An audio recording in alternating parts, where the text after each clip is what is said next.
So first off, you've got Buffalo plus 2.5 at Miami. Yeah, until the Dolphins can beat the Bills, I'm just gonna. You're giving me points. This is a must fire on Buffalo. The Bills crushed them last year, early in the year when the Dolphins were rolling. They then beat them again late in the year when the Dolphins were, kind of falling apart. I think there's a significant psychological edge. Yes, Miami's defense is banged up, and of course Tyreek is terrifying, but I didn't think Miami's offense looked that good in week one. I thought Miami was very fortunate to win that football game. There was the Etienne fumble, pardon me, and then obviously the Tyreek play, which isn't like a fluke play, he's Tyreek Hill. But Allen is 11-12 straight up against Miami. He's 4-2-1 against the spread against Tua. Oddly, Thursday night home teams have been bad against the spread over the last 5 years. And I think there is a potential, a bit of a letdown spot for Miami because last Sunday was there's the Tyreek stuff and then the big comeback. Tyreek during the week is reacting to all that. I'm getting 2.5 with a team that I think is going to win outright. I'll take Buffalo plus the 2.5. All right, next one, DeMonte. You got Indy minus 3 at Green Bay. Yeah, I mean, if you're laying less than a field goal with the opportunity to bet against Malik Willis, it's just, to me, I just have to do it. Malik Willis, God bless him, can't throw the football, and so I know that the Packers. Malik Willis is followed by God bless him, but it's kind of I feel badly. It's tough. I don't want to. He's a developmental player that hasn't developed, that Green Bay acquired hoping he could sit for a year, learn their system, be in the meetings, get him in the building, and instead a weekend, he's got to start a football game. Yeah, and so I don't, this might be his only start. The Packers are acting like Jordan Love might play this week.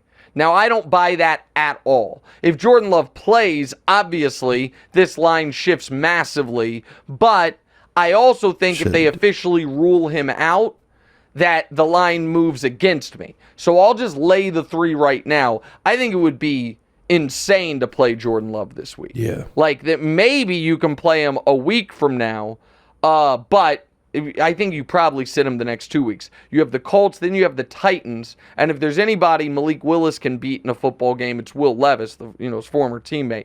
But the Colts and Anthony Richardson minus 3. I like their running game. I like their Anthony Richardson's howitzer of an arm. I think Green Bay's defense, it could be a real problem for them this year, and we know their offense is going to be a problem in this game. Now, with that said, maybe they just go huge Josh Jacobs game. I mean, that is what they're going to do. I still don't mind laying the 3 points, and so Indy minus 3 is a bet I like. Next.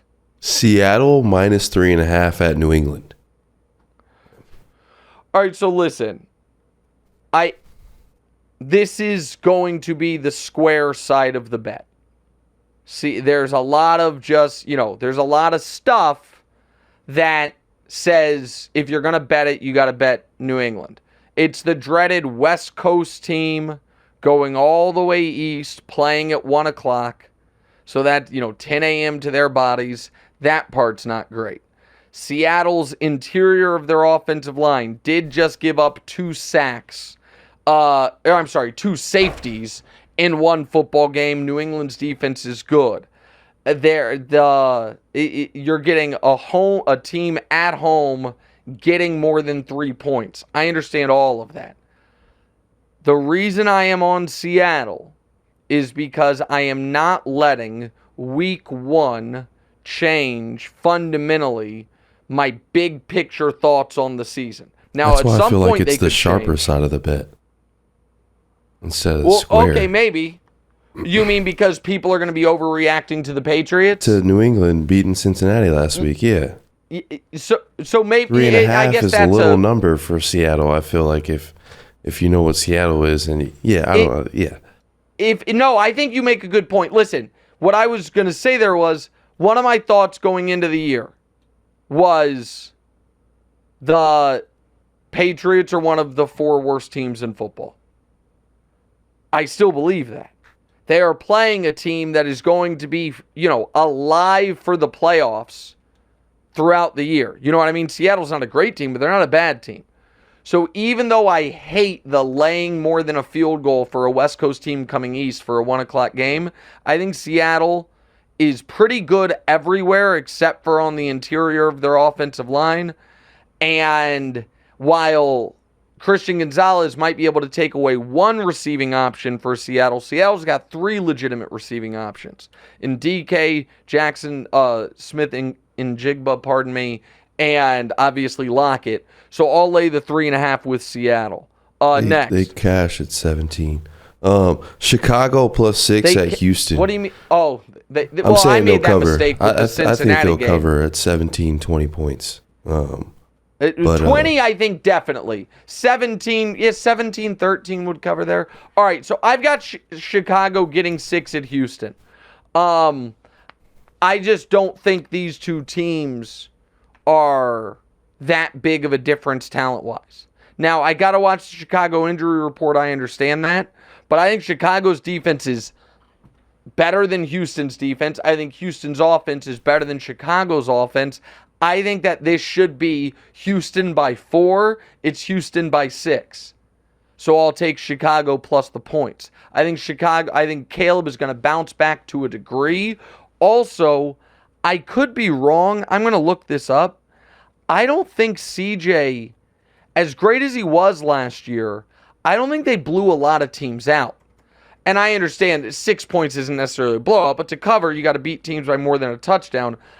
This is something I should have looked up beforehand, but Houston's wins last year were, I'm just going to go in reverse order. They won by 4. They beat Tennessee by 23. They won in overtime by 3 against Tennessee. They beat Denver by 5. They beat Arizona by 4. They beat Cincinnati by 3. They beat Tampa by 2. They beat New Orleans by 7. And then early in the year, to be fair, their first 2 games of the year first 2 wins were blowouts. They beat Jacksonville by 20 and Pittsburgh by 24. I just think this is a 27-24 game. I think it is. I think that there were more warning signs than people wanted to maybe acknowledge on Houston's defensive side of the ball in that game against Indy. When Anthony Richardson, again, only completed 9 passes, but it was for over 200 yards. Indy scored, I think, touchdowns on 3 straight second-half possessions. So I'm getting 6 points when I think the two teams are similar caliber teams. I think Caleb bounces back. So here it is. Stroud 3-6 against the spread as a favorite. They win, but they don't really blow people out, since they've been this team people believe in. So I'll take Chicago plus the 6. You hate that one, I think, DeMonte. Correct? No, I understand what you're saying. I do think there are pros and cons to the Chicago's defense, obviously, and Houston's offense. So I do think it's kind of even. So with the team getting more points, I would be more comfortable going Chicago plus 6 than Houston minus 6. So okay, cool. All right, last one. Atlanta plus 6.5 at Philly. All right, so this is another one where I'm not going to overreact to week 1. I don't think Atlanta is cooked. I don't think Kirk Cousins is just going to be the worst quarterback in football this year. And I think that it was a terrible week 1 for them. I think that they will be competitive. And I thought Philly had a lot of warning signs in that game. Now, again, it's Kirk Cousins in prime time. I understand. Nobody likes that. But I think because of that, this is a game. I'll tell you this much, DeMonte. I have to put my picks in here today. So plus 6.5. I will not bet this today. Because if the line moves against me and all of a sudden I'm only getting 6, I'll deal with it. I think there's a real chance it moves for me. And I'm getting 7, which is by Monday night, which is obviously a huge, huge number. I think Atlanta and Philly are similar caliber teams. I know it didn't look that way in week 1.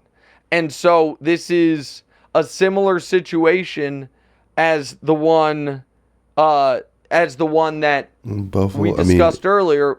Seattle and New England. Sorry. No. As Chicago, Houston, where I think they're similar caliber teams, and I'm getting 6 points. And so both teams, it should be noted, are on. Wait. Okay, yeah, both teams, I guess, will be on somewhat extended rest because it's Monday night. Philly's on much more extended rest because they played Friday, while Atlanta played Sunday. Cousins, oddly, has played his best football of his career against Philly. He's 7-4 against the spread against the Eagles. Now, that also does date back to his time in Houston, I understand that, but it's also some games in Minnesota. I think Atlanta's offense is going to be able to move the ball. I don't trust that Philly defense, and I think at this point, Jalen Hurts is in the he's going to throw us one category. So, real quick, my 5 picks. I've got 3 dogs, 2 favorites. I am going with Buffalo. I'm doing all the primetime games. Buffalo plus 2.5 at Miami, Chicago plus 6 at Houston, Atlanta plus 6.5 at Philly, and then Indy minus 3 at Green Bay, and Seattle minus 3.5 at New England. Hey, thanks for watching. Hit the subscribe button to get more from the show, and make sure to click the bell to get notified every time new content drops. Check out full episodes of What's Right wherever you get your podcasts, or just click the link in the description below.